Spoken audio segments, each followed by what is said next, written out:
Okay, so I finished with the low frequency layer. Actually, I was doing a little bit more. I sorted out this area over here just a little bit. On the neck, I didn't do much more because I really like the way how it looks right now, so there's no need to do more work to even out the skin texture, because we could just simply do too much and destroy it, and we don't want this. And right now I'm going to show you something really nice and non-destructive. If you want to sort out the tones a bit more and fix the colors without working over and over on this low frequency layer, there's a fantastic method how to do this in a very non-destructive way. So what I'm doing in this case, I will be working with brush tool once again. However, it won't be mixer brush tool, so just going to choose brush tool, and I'm going to create layers between this low frequency and high frequency layer. I'm going to do them create few of them, probably, because it depends how much of this I'm going to need. Sometimes I can create like 6 of them, sometimes it can be just 1. It depends how I feel. I'm just painting over, and then if I'm going to need more, well, I'm just going to create another one. And what I'm doing here, I'm choosing this hard-edged brush, once again, soft hardness, and then I'm going into brush presets, and from the beginning, I'm selecting build up, so my effect is going to be build up. The next one is transfer, and as you can see here is selected pen pressure, so the effect is very soft, and shape dynamics.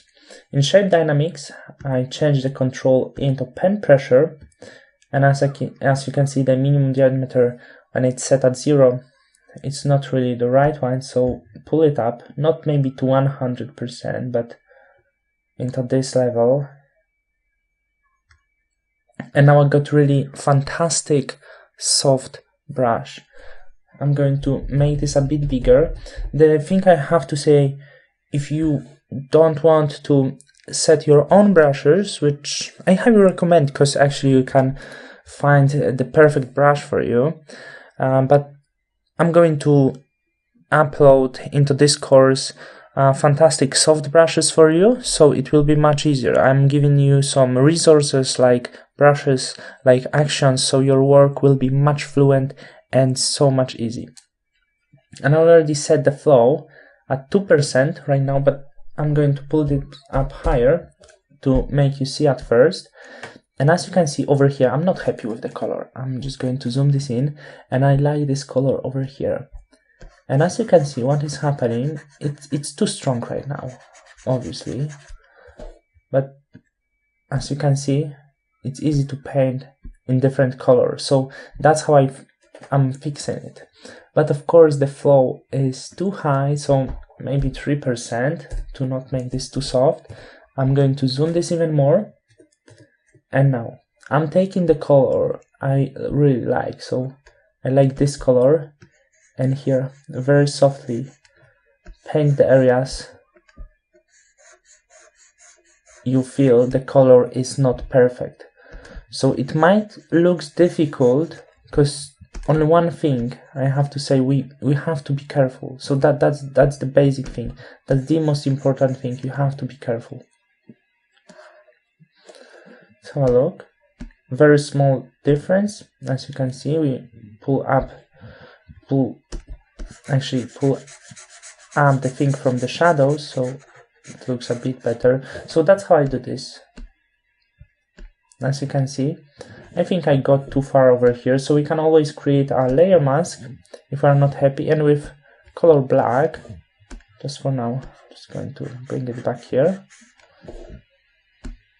and that's how it looks maybe.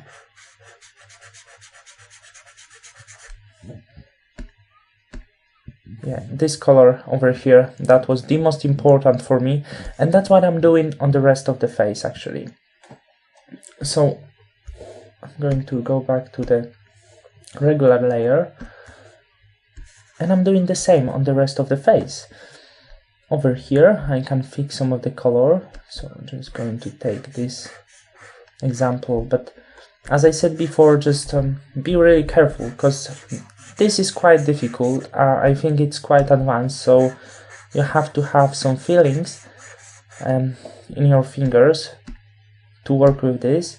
But that's why I recommend you to work with very soft brush, because as you can see, as I work with very soft brush and very soft flow, it's really difficult to do some mistakes, because we can see the soft changes that are happening here. Of course, we have to paint a lot, but we can see what is happening. I can even pull up the flow up to 5, because it's going to take too long for me. But if you don't feel so comfortable, just pull this down, set the very soft flow, and it will be very easy for you. It's perfect when you have some shadows, but for shadows there is even other great technique, but mostly for the tones. I'm using this to fix the tones on the image. If I'm not happy with the tones, I think this tool is really amazing. As you can see, I'm doing very soft changes, and let's zoom this out, make this a bit bigger, and I have huge area in shadow over here, so just going to paint on it a little bit more. Once again, it's quite huge process, because working with tones, it's like that, takes a while sometimes. But as you can see, we can make beautiful things. This area was in shadow too much for me, so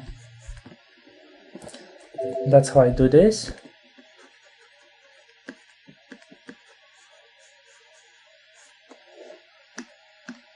You can see from the distance, once again, I had this shadow over here, and this shadow was bothering me a little bit, so I just took it out from the shadow.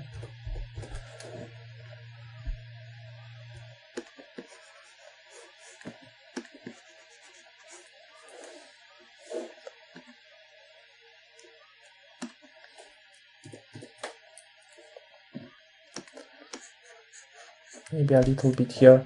Don't be afraid to use more layers, because I feel it's always maybe a bit less destructive if you have more layers. And then even if you will do some of the mistakes, for example, if you won't be happy with something you've got, you just can put this all to the group, and on the group I usually create layer mask, and later I'm just going to clear the areas I'm not happy.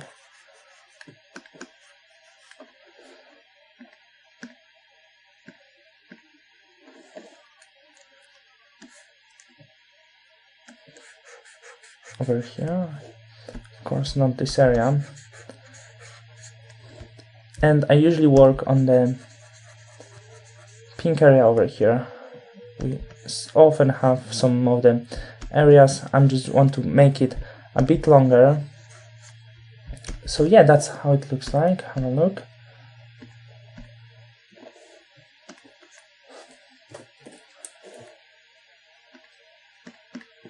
I think I got too far.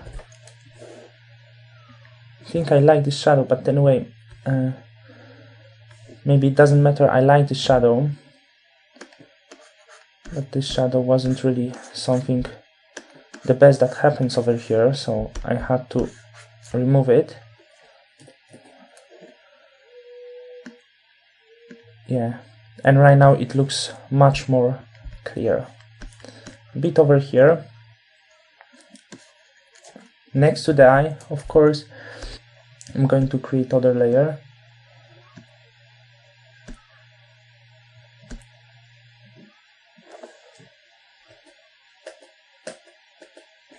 Okay, because I don't want to do some mistakes on the layer I already was working, and here I have shadow, so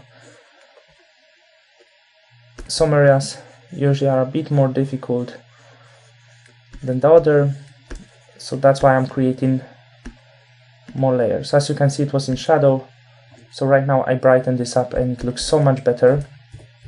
So don't be afraid, use as many layers as you actually need. Other thing on the eye, as you can see, it's still too bright. We're going to sort this out later, but maybe I can do just a little bit more right now. I believe so, maybe just to make it a bit darker, just to cover this area. Okay.